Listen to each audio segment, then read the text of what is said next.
Guess what's going on in the video there. Fantastic. Yes. Anyway, good. Glad to say I missed the Pet Shop Boys. Oh, sorry. Handle was fine. Good. So you went off from school. You say you did well at school. I did well at school. And you went off to uni? I'd never thought to apply to Oxbridge, but I did, and I got into Cambridge University and went to Queen's College to study law. My father was a solicitor, so law was sort of in the blood, and I very much wanted to be a barrister at that time. And so, yes, I arrived at Cambridge, and it was just a brilliant experience, because if you've been, and I would really recommend it, if you are at the top of the tree at school, if you're doing well, you're the best person in your class at most things, it's great to go to a place where everyone's cleverer than you. So Cambridge, just everyone was cleverer than me. And it was very humbling, which was a very good experience, really. I think if I'd gone to another university, I might have come out and really felt like I was it, And it did me a lot of good to be there. It was hard, though, as well, because of that. It was particularly hard. In my final year, my dad had a very bad breakdown. So he was bipolar, my father, and so what that typically means is a big high and then a big low. And he had a big breakdown, I think, when I was about 3 years old. So I don't have any conscious memory of that. But it was the full works, riding a tricycle around the living room, setting fire to the house, that kind of thing.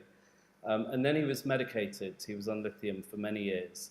And if you know people with mental illness, typically they stop taking their meds after about 3 years. But my dad managed 17, which wasn't bad. But then he did stop taking them. And it was like, it was at the stage in the year, so it was Easter. So I was just about to do my finals at Cambridge in law, and my dad got sick. And I remember, if you've lived in a house with someone who is that level of unpredictability, you just have that fear in your heart of what's going to happen next. And I remember, just being downstairs and hearing my dad moving around upstairs, and it was really frightening.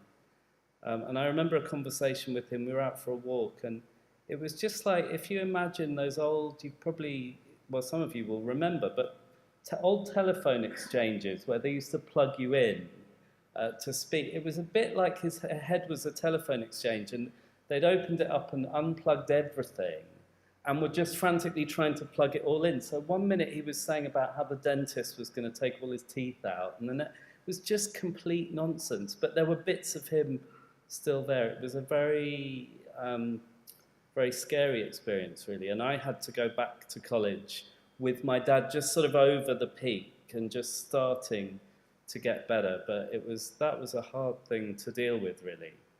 It was good for my faith, I would say, and it was good for my relationship with my dad in the end, because his sister, my auntie, said to me, you will come out of this with a very realistic relationship with your father, which at 21, everyone goes through a time in their life where your parents go from being these perfect people who are great and they're in control and they're okay, to a time when you have a much more adult relationship with your mum and dad. And that was my moment, really. It couldn't have happened more dramatically.